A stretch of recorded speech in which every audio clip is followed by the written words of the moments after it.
हरिओम.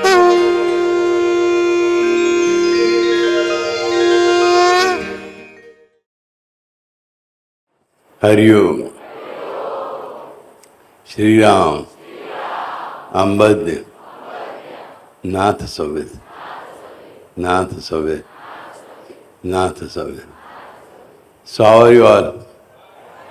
मस्त मजेत. जगाच. Very good.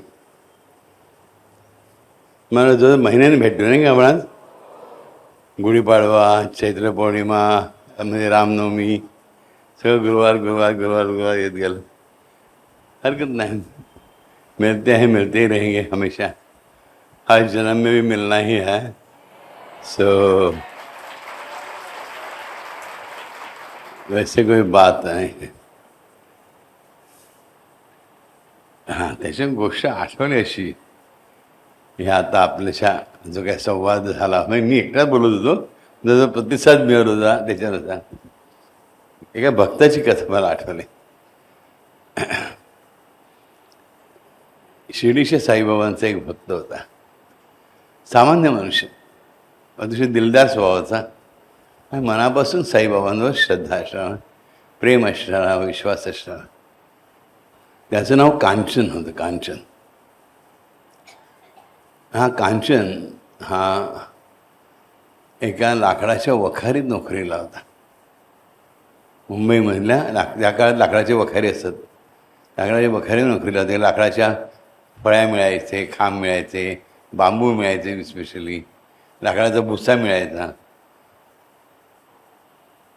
तर भुसामध्ये भुशाची चूल असायची. त्या चुलीवर काय पण बघितलं की भुशाची चूल. हात वर करा बघा किती जण लाकडाची भुसाची चूल. अरे बऱ्याच जण बैल आहे हॅपी. भुशाची चूल असायची. ह्याच्याकडे कांचनकडे काम होतं की लाकडाचा भुसाचा मोजमाप ठेवायचं, किती आला, किती गेला, किती खपला, आणि भुसा द्यायचा झाला तर मोजून मापून द्यायचा, तोलून द्यायचा, तो कांचन द्यायचा. हे त्याचं काम होतं. बाकीची पण कामं करायची, झाड साफसफाई, अमुक तमुक लाकडाच्या बाकीच्या गोष्टी तो करत असे. त्याचं महत्त्वाचं कारण म्हणजे त्याला हिशोब जमत नसे. लाकडाच्या भुशाचं कसं ठरलेलं होतं, एक डबा होता, एक डबा अमुक, 2 डबे अमुक, 3 डबे अमुक, आणि त्याला सोपं जायचं. बाकी त्याला मोजायला वगैरे काही जमत नसे. आणि मोठ्या मोठ्या लाकडाची वजनं करायला तर अजिबात जमत नसं. विचारा साधा बोळाची होता. बायका मुलं गावाला होती, वखारीतच रात्री झोपायचा. सकाळवरून तिकडेच मागच्या बाजूला नळावरती, सार्वजनिक नळावरती आंघोळ पांघोळ करून तर कामाला यायचा. तर जेवण स्वतः बनवायचा. जेवण बनवताना सुद्धा कसं एकच जेवण, त्यांना काही काही येत नव्हतं. एवढे वर्ष मुंबईत राहूनसुद्धा डाळ बनवायची घरी. एक दिवस यामध्ये टोमॅटो, एक दिवस वांगं, एक दिवस भेंडी, जी 1-2 हात अशी लागतील भाजीची, ही घालायची आणि याच्यावर खायचं प्रेमाने भात आणि डाळ, बस बाकी काय नाही. पण त्याचं सुखाने चाललं होतं. गावातून मग एकदा वर्षाला गावाला वर्षातून एकदा जायचं, 1 महिना. चुली त्याची हक्काची असायची आणि मग जाऊन यायचा. प्रपंच चांगला फुललेला होता. म्हणजे तुझा गावाला पत्नी सुखाने होती, गरिबीत होती, पण सुखात होती. या साईबाबाची ओळख झाली कशी, तर त्या वखारीचा जो मालक होता तो मुसलमान होता. ह्याला नेहमी तोंडाने राम राम राम राम म्हणायची सवय वारकरी भावांचं एक प्रवचन ऐकून झालेली होती. म्हणजे त्या मुसलमान माणसाला काही मालकाला आवडत नसे. हां, मनात मना मना म्हणा राम राम काय का असे ना, दर महिन्याला पैसे व्यवस्थित देतो, वर्षाची सुट्टी देतो, कशाला घ्यायला त्रास द्या, आपण आपल्या मनात राम घेऊया आपण म्हणत राहायचं. एकदा असं घेत असताना एक वयस्कर पुरुषाला, म्हणजे साधारणपणे 50-55 असं, आणि काय काय पुरपुरतोयस, म्हणजे राम राम नाम घेतोय, आमच्या मालकाला आवडत नाही, तो वेगळ्या धर्माचा आहे ना. अरे मग एक काम कर ना, काय राम राम मनात म्हणत घे, ओठांती कशाला पुरपुरतोस असं सांग. बघा, ही कोणती व्यक्ती 50-55 वर्षाची येते, मनातल्या मनात पुरपुरतोस, पुरपुरतोस कशाला, मनातल्या मनात म्हणत जा. हा प्रयत्न करू, मनातल्या मनात म्हणा किती जण जमतं आपल्याला सांगा. थोडी होट हलतच ना आपले, बरोबर की नाही. हा प्रयत्न म्हणून उठून होट हलतच राहतात. 15 दिवसांनी आणखीन एक थोडा आणखीन वयस्कर मनुष्य येतो, 65 वर्षाचा. काय रे, काय हवं तुझी ओढ हलतात कशासाठी? शिवाय सांगतोच काय मला उशीर आलो म्हणून? नाही महाराज, रागावू नका, ओढ बाहेर बुडबुडतात, आम्ही रामनाम घेतोय. अरे, रामनाम मनात मनात घ्यायचं असतं. ओढ हल्ले तर ते बरोबर नाही, तर काही पुण्य लागत नाही. निघून गेला. लक्ष राहते, विचार करतोय, हा प्रयत्न करत बसला, झोप येऊन नेम तोंडा पाणी मारत राहिला, अर्धपोळी राहिला, की आपला जमाव आपल्याला जप करायला जमाव. पण शेवटी काही ओढ हलायचीच अजून म्हणून तरी, आणि अजिबात हलत नाही असं तो मध्ये बसला तर मनामध्ये राम म्हणताच यायचं नाही त्याला. आपण करून बघा घरी प्रयत्न, आपल्या प्रत्येक जाणून की हे एवढं सोपं काम नाही आहे. सहजपणे झालं तर होऊन जातं, पण मुद्दाम करायचं म्हटलं की होतच नाही. बरं 10-15 दिवस गेले की सुद्धा आणखीन वयस्कर महामाणूस आला, 65-70 वर्षाचा. माझा आता हा पूर्णपणे वारकरी संप्रदायाच्या वेशावर होता.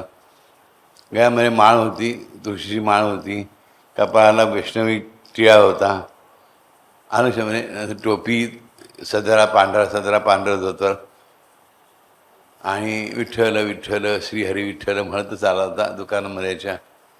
माल घेतल्यामुळे काय रे, ओढ हलतायत तुझे अजून? इथे वाक्य लक्षात घ्या, ओढ हलतायत तुझे अजून, याचा अर्थ त्याला आधीपासून हलतायत हे माहिती आहे. आणि कांचनने साधा फळा असून सुद्धा ह्या शब्द बरोबर हेरला, अजून तुम्ही कधी मला भेटला त्याच्या आधी. एवढा तो हसला आणि निघून गेला सामार घेऊन. अजून हे सहज विचार राहिला, हा माणूस 15-15 दिवसांनी 10-10 वर्षाने वाढतो की काय? मग लक्षात आलं की हा माणसाचा चेहरा तर सेमच दिसतोय. माणसाचा चेहरा एकच दिसतोय, फक्त तो 10 वर्षांनी वाढल्यासारखा दिसतोय. हा त्याची वाट बघायला आला. मग हा देव तुमचं त्याच्यावर देवात खरं प्रेम असेल तर कशी तुमची भक्ती वाढवत नाही तर तुमचं कल्याण करतो, याचं हे सुंदर उदाहरण. हा वाट बघायला आला आता आणि नाम घेत होता. मग नाम जप, मानसिक जप करायचा प्रयास करू लागला. आणि आता तो त्या माणसाची वाट पाहू लागला. वाट पाहणं ही खूप महत्त्वाची गोष्ट असते भक्तीमध्ये. आपल्या देवाची वाट पाहणं, देवाची मूर्ती, देवाचा फोटो कधी बघायला मिळतो, त्याच्या चरणांना हात कधी लावायला मिळतो, त्याला अभिषेक कधी करता येतो, त्यात खाऊ कधी घालता येतं, याची वाट बघावी लागते. त्या वाट बघण्यामध्ये खूप प्रेम असतं. पाहून वाट अवघी मी आज शुद्ध झालंय, अभंग आपण ऐकलाच आहे बरोबर. वाट पाहणं हा अत्यंत भक्तीमधला खूप मोठा टप्पा असतो, खूप मोठा फॅक्टर असतो, मोठा घटक असतो. वाट बघत राहिला. एक दिवस, 15 दिवस एरवी पटकन जायचे. आता 1 दिवस झाला, 2 दिवस झाले, आपल्याकडून 12 दिवस आहेत. असं करता कसं परत दररोज सारखा 1 मिनिट 1 तासासारखं वाढायला लागलं. अशा रीतीने 15 दिवस त्याला 15 महिन्यासारखे वाटले. आणि एक 70-75 वर्षाचं मनुष्यानं, डोक्याला पूर्ण टक्कल पडलेलं, पांढरे थोडेसे केस दिसत होते ह्या बाजूला मागे, पांढऱ्या मिशा, पाठीत थोडा वाकलेला, हातामध्ये काठी, पण चेहरा तोच. अजून शब्द याच्या लक्षात होता. ह्याने मुद्दाम म्हणून बघा, कोण गच्च मिळून गेले, पण रामराम म्हणता येईना. त्याने ह्याला विचारलं, त्या माणसाने कांचनला विचारलं, अरे कांचन, तू आज फुटफुटत नाही आहेस, बघा देव कसा असतो. काय विचारलं, मागच्या वेळेस अजून ही खून टाकून गेला, आता म्हणतोय अरे कांचन, हे नाव कसं कळलं? अरे कांचन, तू आज फुटफुटत नाही आहेस.